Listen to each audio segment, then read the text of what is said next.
Hey, my loves, good evening. I hope y'all had an awesome work day or whatever you did today. Whether you was off, I hope you enjoyed it and it was everything you needed it to be.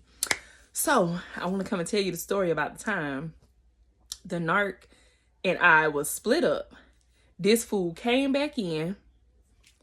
We reconciled. Not reunited. We reconciled. This fool turned around and discarded me again in the middle of us reconciling. And then come to find out, this man was on a whole vacation and was taking me along onto my sharing pictures and everything. So I just wanted to set the scene for you or what we talking about here or whatever. So, okay. One time the Narc discarded me or whatever. Basically, if I knew a discard was coming along, if I confronted him about anything he's did, if I called him a liar or whatever, anything I do has a consequence dealing with him. So I would call it punishment, but in Narc world, it's called discard. So he discarded me because I confronted him about a lie he told me or whatever. I can't remember at this time what it was that I was confronting him about, but I got discarded. We split up for about 6 months now. The longest the Narc has ever discarded me for was for 8 months. And that time was it was twice, 8 months twice that I could remember, because the last time he discarded me for 8 months, he had done picked up a new supply. I mean, I say new supply, she was actually added to the rest of the supply that he already had. So it was me who was a newbie, and then this one that he picked up or whatever. And so it took him a little longer to discard her because he had to get her fully locked in. You know what I'm saying? Because they have an agenda and they know when to move and they know when not to move. They know when they have fully been planted in and when they haven't. So the longer they stay is the longer that they're working on you. And you don't even understand it. You don't even know what's going on. You just think that things are going downhill and you just can't put your finger on why you can't just up and leave or, put your foot down and check the situation. And maybe it was like my situation. Every time I would check him or confront him about something, it would result in him leaving, discarding me or silent treating me or, calling me names and stuff, just like, just being real petty for no reason at all. You know what I'm saying? So I know I checked him about something, and so it caused us to split up. He discarded me. It was all his idea. Me, I never want to split up, you know what I'm saying? Because the things that we were going through, I felt like we could talk about it. But at the time, so we're clear, I didn't know I was dealing with a Narc. I didn't realize until January 27th of last year that I was dealing with a Narc. I am just now getting into this. I'm just now getting into the full-blown awakeness of narcissism, but I was already coming up with my own names and definitions for different things that he was doing and didn't know that there was a such thing as those things that I was calling it. Because like supply, I just called it recycled women, because he would always go back to the same women. He would always come back to me. So I knew he was going back to all the same women. So I called it recycling women. But in Narc world, it's called supply. And supply means that they use you for certain things that you supply them, whether it be money, cars, sex, different benefits or whatever. In their mind, they friends with benefits and you just don't know it, but they pretending to be your spouse. And they're really not. They're only there to use you and drain you of whatever it is that you provide them with. And so their goal is to take it all. They don't want to leave you with nothing because they're energy snatchers. Y'all get my drift. But at that time, the time of this story, I don't know nothing about Narc. I just know that I've been dealing with this man at this time for three years or so. And the shenanigans is just getting worse and worse and worse. And it's like the more I keep praying and hoping things get better, the worse he keeps getting. So, you know, I didn't know. I'm just now breaking into this narcissism system. And this was a rabbit hole to go down, baby. And I'm telling you, I done came into a world where I fit in. Somebody understands where I'm coming from. And so if you were like me, lost in the sauce and didn't understand what the heck was going on with you and why you can't get yourself together, like why you can't just put your feet down and be like, I deserve better. It's hard. It's not easy. You're not crazy. Us over here on Shalissa's That's Me, baby, we understand. We understand what you're going through. And so let's get on to this story. So we reconcile. We spend a whole week together. This man, he had done separated from the new supply that I was telling y'all about, who he had to get locked in. So when he finally left her, he had her locked in. Being that I know about narcissism now and how things are going, I'm not a professional. I'm not, because I'm still learning. But I am able to put things together that did not make sense to me then, but was like, it was causing red flags in my head, but I couldn't put my finger on what was actually going on because I got his word. And then half of the time with the narc that I had, I didn't have proof of anything. Everything was always my word. And so the moments that I did get the proof, trust and believe, I went in on it, but it wouldn't result how I wanted it. It didn't turn out how I wanted it to turn out. You know what I'm saying? Because narcs ain't gonna take accountability, baby. I'm telling you, this man will set the house on fire and tell you that he didn't set the house on fire. And I got a better analogy for that, but I'm just saying, that's how bad they lie. You can see them with the match in their hand, see them light the house on fire, and they'll still tell you that you're lying. I didn't set it on fire. The match struck itself, and then it flew over there and landed in the house and caught on fire, and that's how it happened. That's how bad a narcissist will lie. So the one I had would lie dumb, stupidly like that. Like, it just didn't make no sense. But for some reason, well, I'm not gonna say I believed everything he said, but some things he said made me be like, okay, maybe I was tripping. Maybe I was being a little bit over the top. Maybe I am overthinking the situation. But no, if you was like that, your gut was telling you exactly what was going on, and you ain't crazy. You ain't crazy then, and you ain't crazy now. So I'm just here to tell you. So, so he had done left the chick or whatever. And so now, when he left. He moved out, left her wherever she was at, because he don't care where he never left me high and dry. Like, he tried to, but God wouldn't allow. It was just certain things God wouldn't allow him to do. He would let him do the other stuff to me, but it was certain things God would not let him do. You know what I'm saying? And I was gonna go for it. I was gonna follow right behind him, right on into the trap. But God knew I was not in my right mind, and that if I really knew what was happening, I wouldn't dare put myself in those situations. And so, because God watch over babies and fools, I was a fool, a whole fool. I'm telling you, for him. And many of us have been fools in those situations, but doesn't mean that we're fools. Just we was blindsided and we were preyed on to get to that place, because most of us were strong-minded people before we came into the relationship. But some kind of way, these narcs know how to manipulate your mind and have you doing any and everything for them, and you would truly believe that they have good intentions for you the whole time, and they really don't give $2 about you. They don't care at all. It's all about what they can get out of you and what they can do to you and get away with it without you saying anything. So he left her wherever he left her at, and he moved into a hotel. Now he a hotel hoe. I'm gonna just call him a hotel hoe, because he loves living in hotels, and he think that's the flex.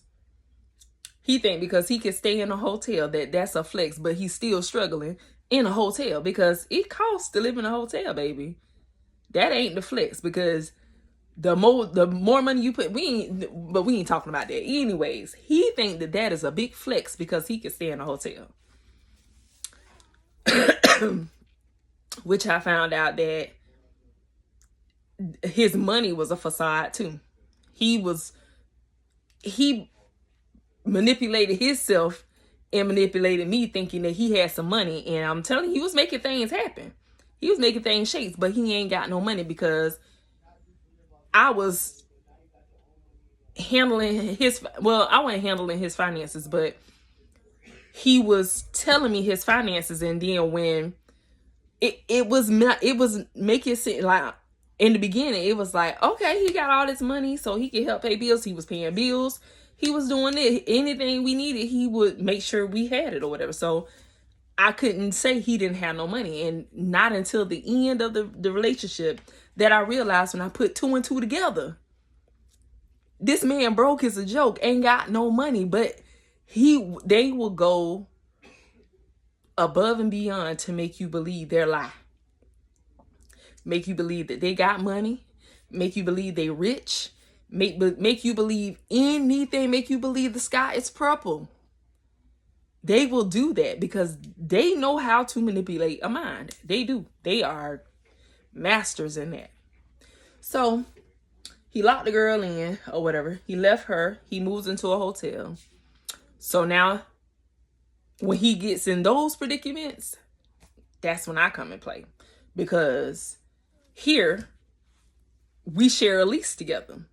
So here is home for him, along with a couple of other places. I don't know what else homes he had set in stone, but he did have, we shared a lease here or whatever. And so at the end of the day, I never would kick him out. He would always kick himself out. So he did that so that way it was set it up. So that way he can always come back whenever he wanted to. But we ain't gonna say that because I always wanted him back. This just, now when I'm in the place that I'm in now, I don't want him back. I don't want anything to do with him.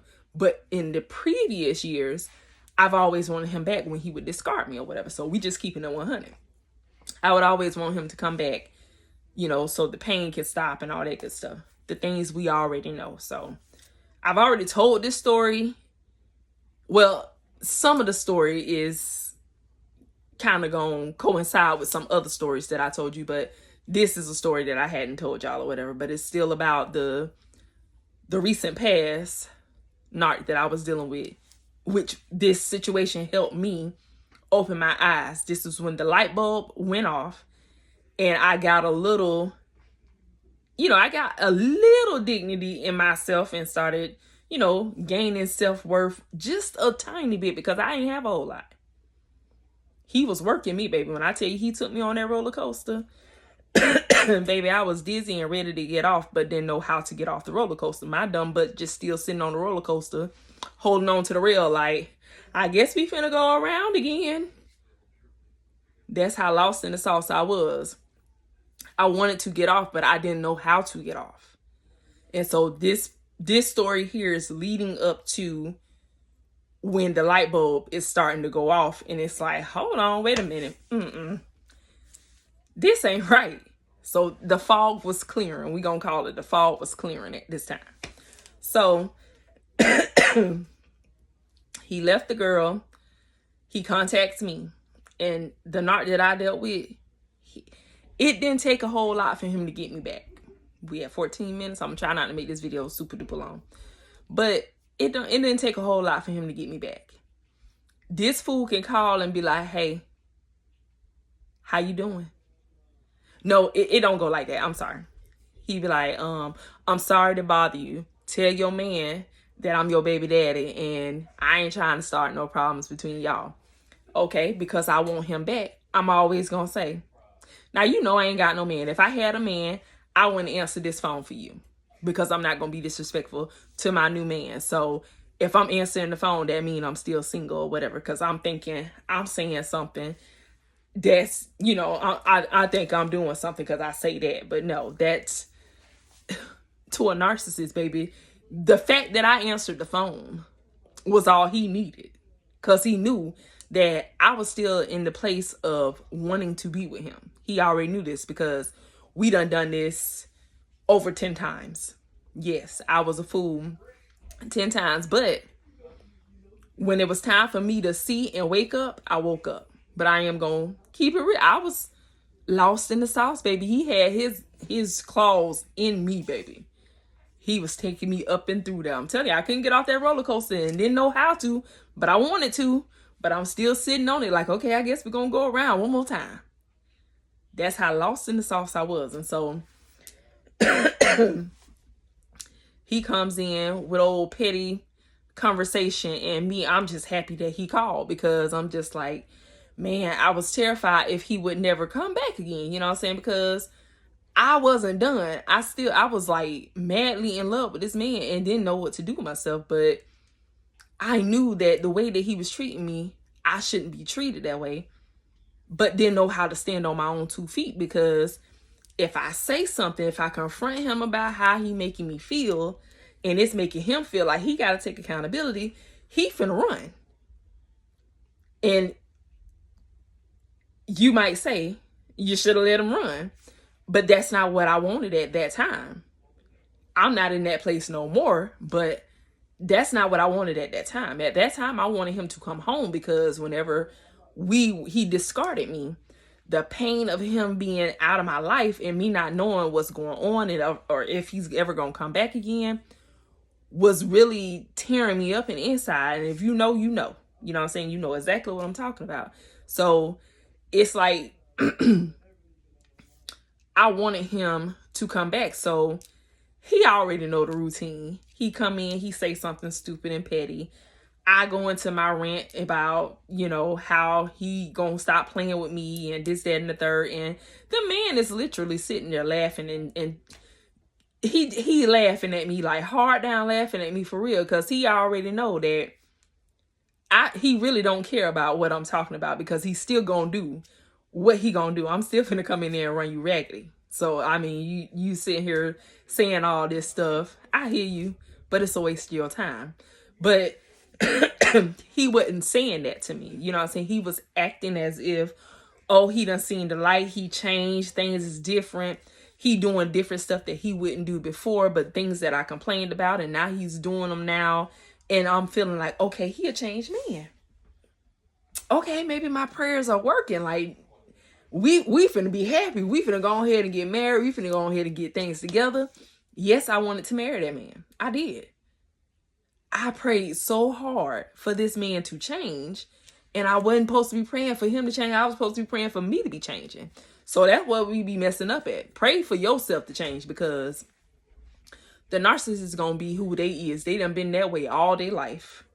They ain't just picked it up. They been that way all their life. And so you're not going to change them. They got to want to change themselves. So you got to pray that you start changing and you start seeing better for yourself. And that's how you get around that. Because, once you change, everything around you change, or everything got to move out your way and so you can do you, because you're not going to be able to stay in that place no more. So some got to give, you know what I'm saying? So this weather is getting me, y'all. I'm a little wheezy, so bear with me. If I got to hit my pump, I'm going to hit it. I'm okay. It's just that I'm a little winded. Weather's still crazy out there, whatever. So he come back in, we back talking or whatever. And so it takes a whole day. I get to say whatever I want to say to him, and he just laughing it off. And so, after that day, the next day, we back where we left off at, like ain't nothing happened. You know what I'm saying? So, and that's my fault. But like I said, the pain of being without him, I would rather sit here and cuss him out for a whole day, and then tomorrow we back on, let's get things, basically sweep everything under the rug and let's press forward. You know what I'm saying? And so he was trained with me on how I move. That's how I was moving. So he was already accustomed to that, basically. And I was already accustomed to how he moved. So I'm like, okay, he gonna let me say whatever I want to say today, And so I got to get everything out that I've been trying to tell him for years, because every time I would try to express myself to him, he would shut me up, which is why I came to YouTube, because every time I tried to talk to him or tell him how I felt, or, you know, any of that stuff, he would discard me, or he would, you know, just make me feel like crap because I'm telling him to stop doing to me the things that he's doing that's hurting me. And so I got fed up. So this time around, I was like, you know what, I'm done. And so now I'm finna tell somebody what the heck been going on with me, because I felt crazy. I felt like I didn't know what I was doing with myself, but all I knew is that I wanted to be with this man, and I don't understand why I want to be with this man so bad, because he clearly doesn't want to be with me no more. He keep up and leaving me, like, and then turn around and come right back, and then I take him back, he turn around, he do the same stuff all over again. So so we go through all that, we back good. So the next day, he was like, well, my room about to expire or whatever. And so I was, he was like, when your next day off? And so I think on that time, I was like, oh, just so we clear, I say, because this is me doing something different to get a different result. Yes, the beginning part was still the same, but I had stipulations this time. And so I'm like, you know what? I said, oh yeah, just so we clear, I said, if you coming back home, I won't be coming to pick you up, because not only was I taking him to discard me, I was bringing him back. I was the one going to pick him up and bring him back, and then he show us behind, and then he discard me again, and then I take him so he can go be with the next chick. Not knowing that that's what I was doing, but because I was still in love with him, even if driving him 4 hours away, that was 4 hours that I would get to spend with him and say whatever it is that's on my chest, because I know he ain't gonna say nothing back. He already discarded me, so I can just sit there and just keep, you know, it was sickening, it was crazy or whatever. So I told him, I'm like, yeah, if you coming back home, you gonna have to find your own way here. I say, nah, if you get on the bus, I'll pick you up from the bus station. I said, but I'm not driving to come get you. So he was like, yeah, because yeah, I'm gonna need to come on home or whatever. He was like, because I'm tired of all these games and all this stuff. Everything I wanted to hear to let my guard down and let him come on home. You know what I'm saying? Because I really wanted him to come home anyway. I'm sorry, y'all. That's so disrespectful on camera. But your girl gotta breathe. So I don't even know why I felt bad about that. But anyways, it just didn't look right, me hitting the hill, I guess, or whatever. So so he was like, okay, that's no problem or whatever. And so he get on the bus, and he was here within the third day. He came on home. We back together. Once he comes home, we're back together. We don't have to actually say it. We just know what it means. And so he come on home, we back together. So he did tell me, he was like, okay, so I'm gonna come home. He was like, but I got 2 jobs lined up out of town. He was like, and then my son, I'm gonna be spending, he was like, well, my first thing I gotta do is next weekend, I'm gonna be meeting up with my son, his oldest son, and his mom, and they're supposed to spend some time together. They coming in from out of state, and so they were gonna spend the weekend together. Okay, that's cool. Your kids, I ain't never gonna stop you from seeing your kids. Whatever you got to do for your kids, you do that. You know what I'm saying? I ain't never questioned him about his kids stuff or whatever. So he was like, yeah, so I gotta meet up with my son and his mama over the weekend or whatever. We gonna spend some time together or whatever. And then after that, I got 2 jobs lined up that I'm gonna have to go to. So I'm gonna be gone for like 2 weeks then. So I'm like, okay, because every time he came back in, he always immediately had to go right back out of town to the same place that he just left. So what I gather now, being on this side of the narcissistic rabbit hole, He had to come here, make sure I had my guard down, and he had me wrapped around his fingers. That way, when he go and play his games that he's going to be playing over the weekends, and when he's supposed to be working, that I'm still going to be wanting to be with him like I've always been. And so he had to make sure he come in and solidify all that stuff. That means he came in and he did everything right for that whole week.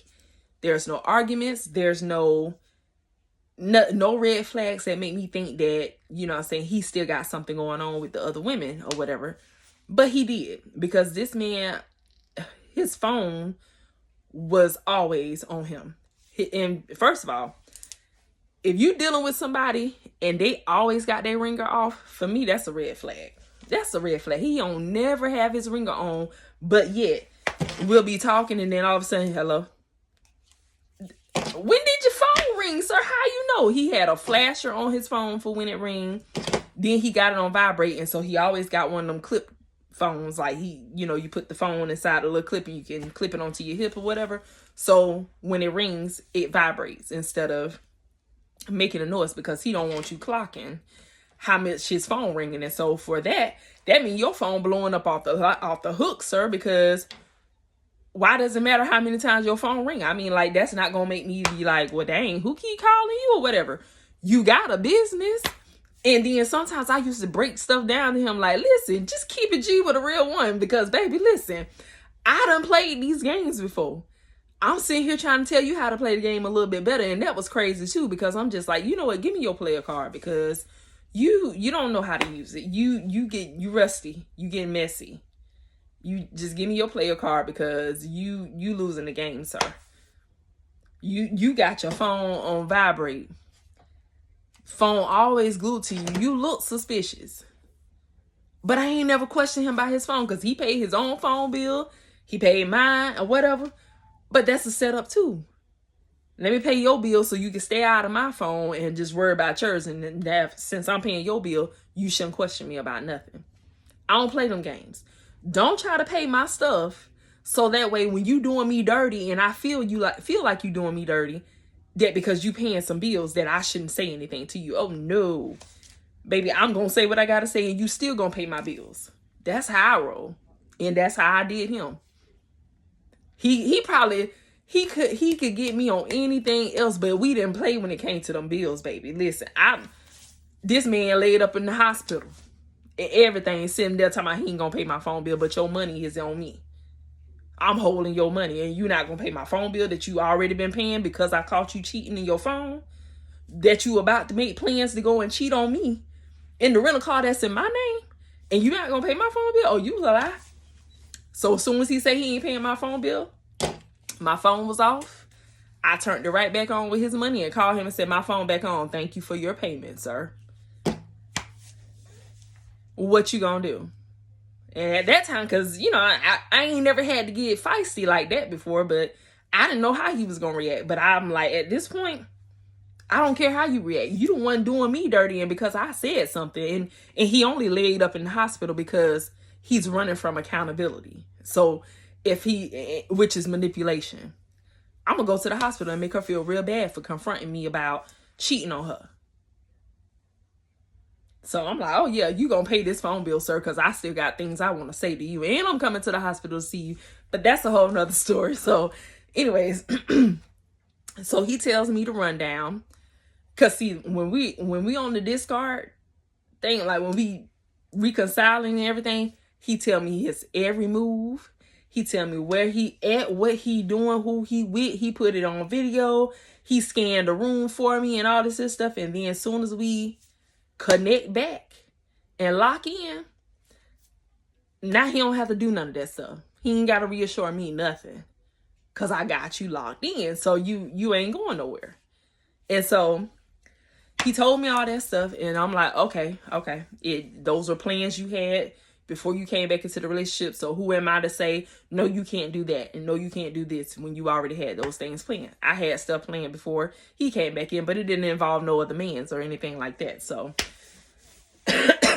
so we spend the week together, everything going good. He left things home, you know what I'm saying? He only took what he was going to need for the weekend or whatever. And the weekend get here. I take him back to the train station.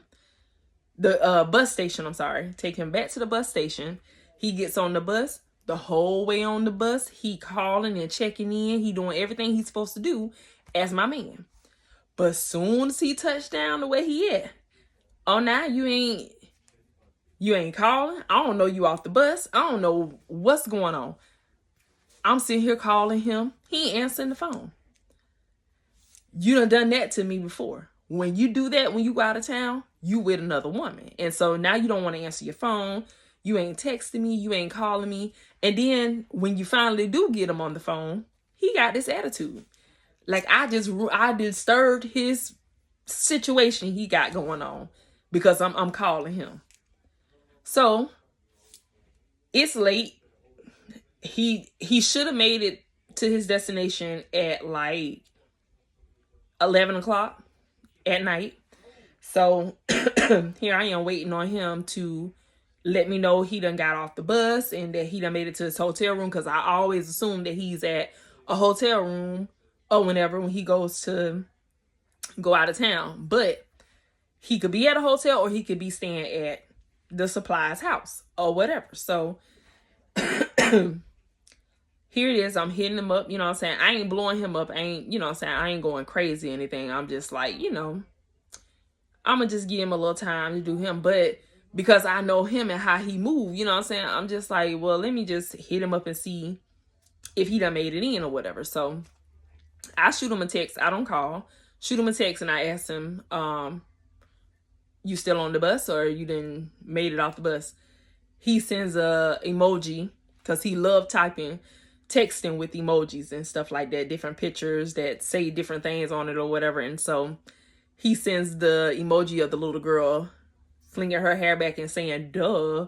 And so I'm like, why would you say duh? Like you continued talking to me and I knew you hadn't got off the bus or whatever and you made it to your destination safely. I don't know that, so don't say duh like I should already know that.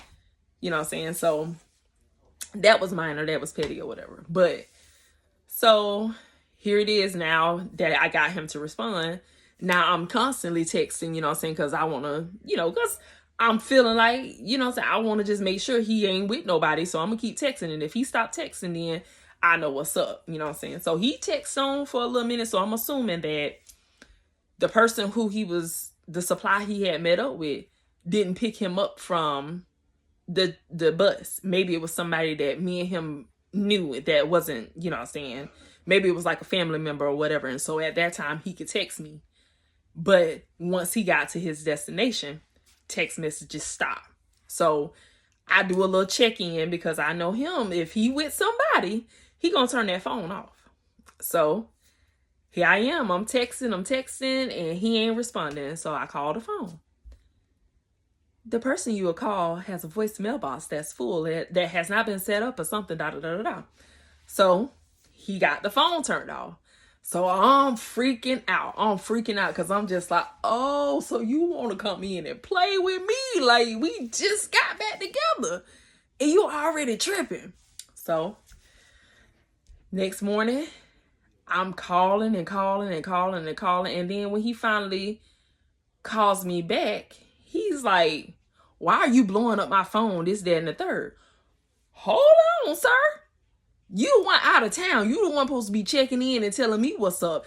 I don't know if you got chopped across the head or something and you ain't make it in your room or something like that. You know what I'm saying? You supposed to be letting me know what's up. So what's all the animosity though? He was like, you already know when I'm living my life and having fun, I don't like talking to people. Oh, wait, excuse me. Living your life? You're just visiting with your son. I mean, that's cool. That ain't a problem. But I'm just saying, don't hit me with them lines like I am just aggravating you or whatever. And so I guess he steps outside and he calls me and he's like talking to me sideways or whatever. And I'm just like, this ain't gonna work for me. So me still not, it ain't, you know, so I'm having the thoughts, but the things that he's saying to me making me rethink what it is that I'm thinking, because they know how to manipulate you. Okay, so he manipulating me, and so now here's the next day. I guess he with his supply, because I'm not gonna say he was with his son, because he wasn't with his son. I know he wasn't with his son them. So next day, after he done talked to me sideways and got me feeling all crazy in the mind and stuff, like I feel like he cheating on me, but he telling me he not cheating on me, and that he with his son, and that I need to chill out and stop tripping, and this why he don't like jealous women and all this stuff or whatever. So the next day come, and now he's sending me pictures to my phone throughout the day. Throughout the day, whenever he is away from me, the daytime, I can always get hold to him. It's the nighttime that's a problem for me. So I ain't worried about the daytime. I'm like, you know what I'm saying? So I'm trying to be, slicker than a can of oil. So I'm like, halfway not answering the phone, and so I'm trying to put him off so I can see what the nighttime gonna be like. So I ain't trying to talk to him as long on the phone during the daytime, because I want to talk to you at night. Usually when you by yourself, we go to sleep on the phone. But when you with somebody else, then you don't do that. But I don't know he with somebody. This is me. The anxiety and the overthinking. This is what's happening to me. These are things that I'm thinking. These aren't things that I know for sure. Except for now that I'm on the other side, I know for sure now that there was definitely other women. Because like I said, I never had proof. I've only had the thoughts and the gut feeling that I had in my body that something was going on and something wasn't right. So he's sending pictures. Bruh on a whole vacation. Living it up. Nice and fancy. Doing all kind of stuff that we don't even do together. And so he's sending me pictures throughout the day. He ain't showing me who he with. Normally, he send me pictures of his kids. When he's spending time with his kids, I would get a picture of him and the kids, or just a picture of the kids. Okay, this is your oldest child that you're supposed to be spending time with, and I have not seen him yet. Well, I said him. I haven't seen him yet, and so you should have been sending me pictures of him, but instead you're sending me pictures of things that you're doing. And so I think he was down at Universal. He taking pictures of the upside down Wonderworks. He taking pictures of that, sending it to me and everything. And then I guess they like walking the strip or whatever. And so he taking pictures of different places, you know what I'm saying? So he letting me know where he at and what he's doing. But the catch is who I'm doing this with, because that's the suspense. Those are the games that they like to play. I'm going to send her this, but I really want to show her who I'm with. You know what I'm saying? But he easing it into it. You know what I'm saying? Because eventually I got a picture. And that's when it went. I went ham at that point, because I'm just like, oh, you really? Okay. All right. So he started sending pictures. He's sending pictures while he's on the road. He's sending pictures of him in the hotel. He's sending pictures of his meal. Now let's stop right there. All day long, I'm oohing and ahhing like, oh yeah, we should go to this place. We should do this. You know what I'm saying? I'm falling into the trap. I'm sounding like he want me to sound. So it's like, yeah, she ain't got no idea. She ain't got no idea I'm out here with a whole nother woman chilling, living it up after I just left her and hung out with her for a whole week or whatever, and came back home and told her that we gonna be good and we ain't gonna play no games no more and all this stuff. So next thing you know, he sends me a picture of his dinner plate. And at this table, I don't get a picture of the woman, but I can see a hand, and it don't look like a boy hand to me. It look like a woman hand. He like his women nice and plump and thick and juicy. So I seen a big juicy hand, arm on the dinner table in front of a plate. So he taking a picture of two plates. So I'm supposed to be slow. The other plate supposed to be his son. But I'm telling you, he would give me clues to different things. Like, I don't know what was going on at this time, but everything, my senses was heightened at this time. And so it was just like, okay. It was like the light bulb was going off. And so I don't know why I had got dead set on the hand in the picture. because he done sent me lots of pictures or whatever. But now I'm thinking, when he was sending those pictures, because he would send a random picture for no reason, and so like he was sending clues. It was subliminal messages that I was missing.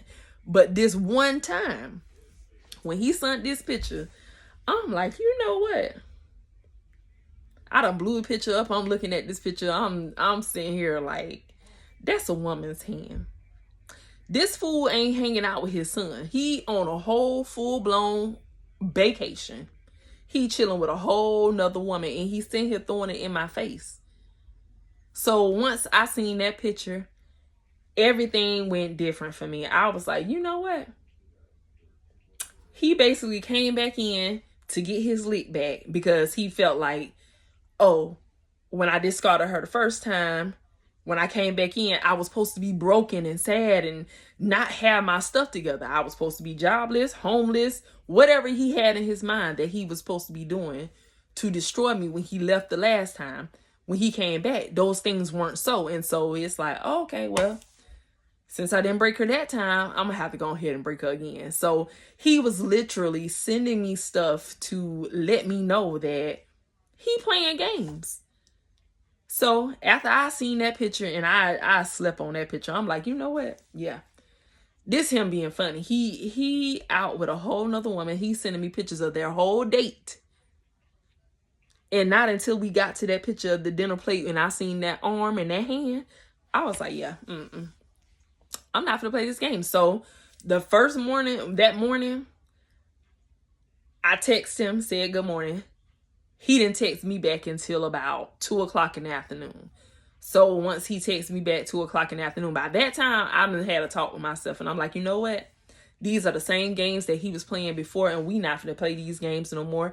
You know what? I need to figure out how I'm finna not answer this phone, and how I'm finna ignore his calls and his text messages, how I'm not finna be weak for this man like I was before, because this is ridiculous. He playing right in my face.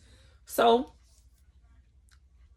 after I sent that good morning text or whatever, and he responded back, I didn't respond no more. I left it just like that. So I was like, I'm gonna see how long it take him to catch on that I'm not texting him no more. I'm not saying anything, and I'm not chasing him. Well, he let the whole day go by.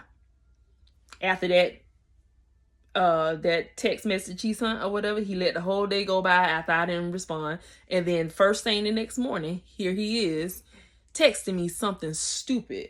And you know what? I think I got receipts. Hold on. He texts me. Let's see if I saved it. Oh, that's going to be too long. Let me see if it's still here. Because I got some receipts, y'all. I ain't got the best of receipts, but just the way that we was texting or whatever. Let's see.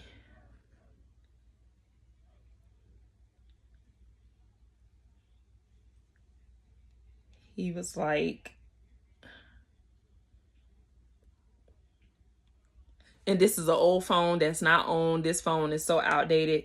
I can't even do nothing with it, but I did save these because I did want proof to show everybody one day what I was talking about. So that way y'all know I ain't made none of this stuff up, that I have been, you know, I'm telling my story for real, for real. So this is, it's way back. I'm gonna have to find it, and then I'll either come back and do a short about it or something like that. But basically, when he hit me up, he was, the way he was talking to me, it was like, because he with who he want to be with right now, he totally disregarded me. Like I was the scum of the earth. Like you wasn't just here with me saying that you coming home, and then you expecting, well, that was the audacity that I felt is, and then after you spend this weekend with this woman, you expecting to come back home and be with me, because that's how it always went. So yes, he had the audacity, because those things were allowed before. I just didn't understand what was going on. I just didn't know that that's what he was actually out here doing. When he said he was working, he sent videos of him working. And so at the end of the night, I didn't, you know what I'm saying? I just thought that the man was tired from working or whatever. And so, yeah, I told y'all I was lost in the sauce. And so he made things seem one way and he really was doing another. So, I mean, he could tell me he working and could be chilling with another woman all at the same time, but sending me videos of him working. And so who am I to say he ain't working? You know what I'm saying? So that's all I'm saying. But, yeah, so he's talking to me sideways or whatever, and I'm asleep. So I'm waking up out my sleep, answering this phone, and he yelling in the phone. He cussing me out. I'm every name in the book except for the child of God. And I'm like, who's in the wrong here? I'm not the one in the wrong, sir. You're the one in the wrong because you're the one out of town. You should be communicating to me so that way I don't feel or be sitting here with any thoughts in my head that you possibly doing something other than what you telling me you doing. So it's on you. It's not on me. He's like, nah, this is what I be talking about all the time. I told you, I don't like no jealous woman. And if you just listen, if you just shut up and be quiet and pay attention, you'll learn something and we won't be in these positions that we in or whatever. Every time you open your mouth, you put yourself in this position. This ain't got nothing to do with me. This all about you. This, that, and the third. And I'm just like, you know what? I said a few choice words to him and I hung up the phone. After that, I didn't respond no more because now I'm discarding you. And so it turned back around on me. He came back again. And that was this last time that he came back, which was the last time was January 27th. And we rolling up on our 1 year anniversary, baby. I've been narc free. So I am very excited about that. I don't know what I'm going to do. I might throw a little celebration for myself. Have me a glass of wine on the house or something, because I ain't drank no wine or nothing in a minute, baby. And that is a job well done for me, because I'm telling you, this fool had me on that roller coaster, baby, sitting there looking stupid. Like, I can't we gonna go around one more time, y'all? Nah, I got off. I got off the roller coaster, baby. I ain't dizzy no more. I ain't stupid no more. I am sane. And I'm here, baby. And I'm loving it. So that day was the day that the light bulb went off and I gained just a little bit of dignity. I ain't gained a whole lot because I still wasn't done. I still had lessons to learn, but I was on to something. And at that time, my eyes was open. I was paying attention. And when we got down to the nitty gritty, I was done. I threw my hands up. I say, you know what? Go ahead and unbuckle me. Lift this bar up so I can get up off this roller coaster, baby, because I'm done. I'm done. And I won't be riding this roller coaster no more. I had my fair share of roller coasters. And this is the last one that I'm going to be riding where you run me raggedy. And so your girl got off that roller coaster, y'all. And so here I am on the other side of things, falling in love with myself, healing properly. So that way when God send my Boaz, my husband, my boo, my sweet thing in my life, I won't be toxic. I will be healed and in good shape for the man that I'm going to spend the rest of my life with. So I'm telling y'all, we got this. We got to be strong, baby. All it takes is a little bit of faith, because you're going to need God to help pull you through this situation. I didn't get here by myself. It ain't nothing I did by myself, I'm telling you. If it wasn't for God, I'd still be on that roller coaster talking back. I guess we gonna go for one more round. I don't know why I like that little saying, y'all, but I do. It's funny to me because that's really how it was for me. I'm telling you, I'm like, I guess we're gonna go one more round, y'all. But I love y'all. Have a great day. Your girl gonna go ahead and tone this voice down and breathe, because I'm gonna have to hit the pump again. But I love y'all. Have a great day. Bye.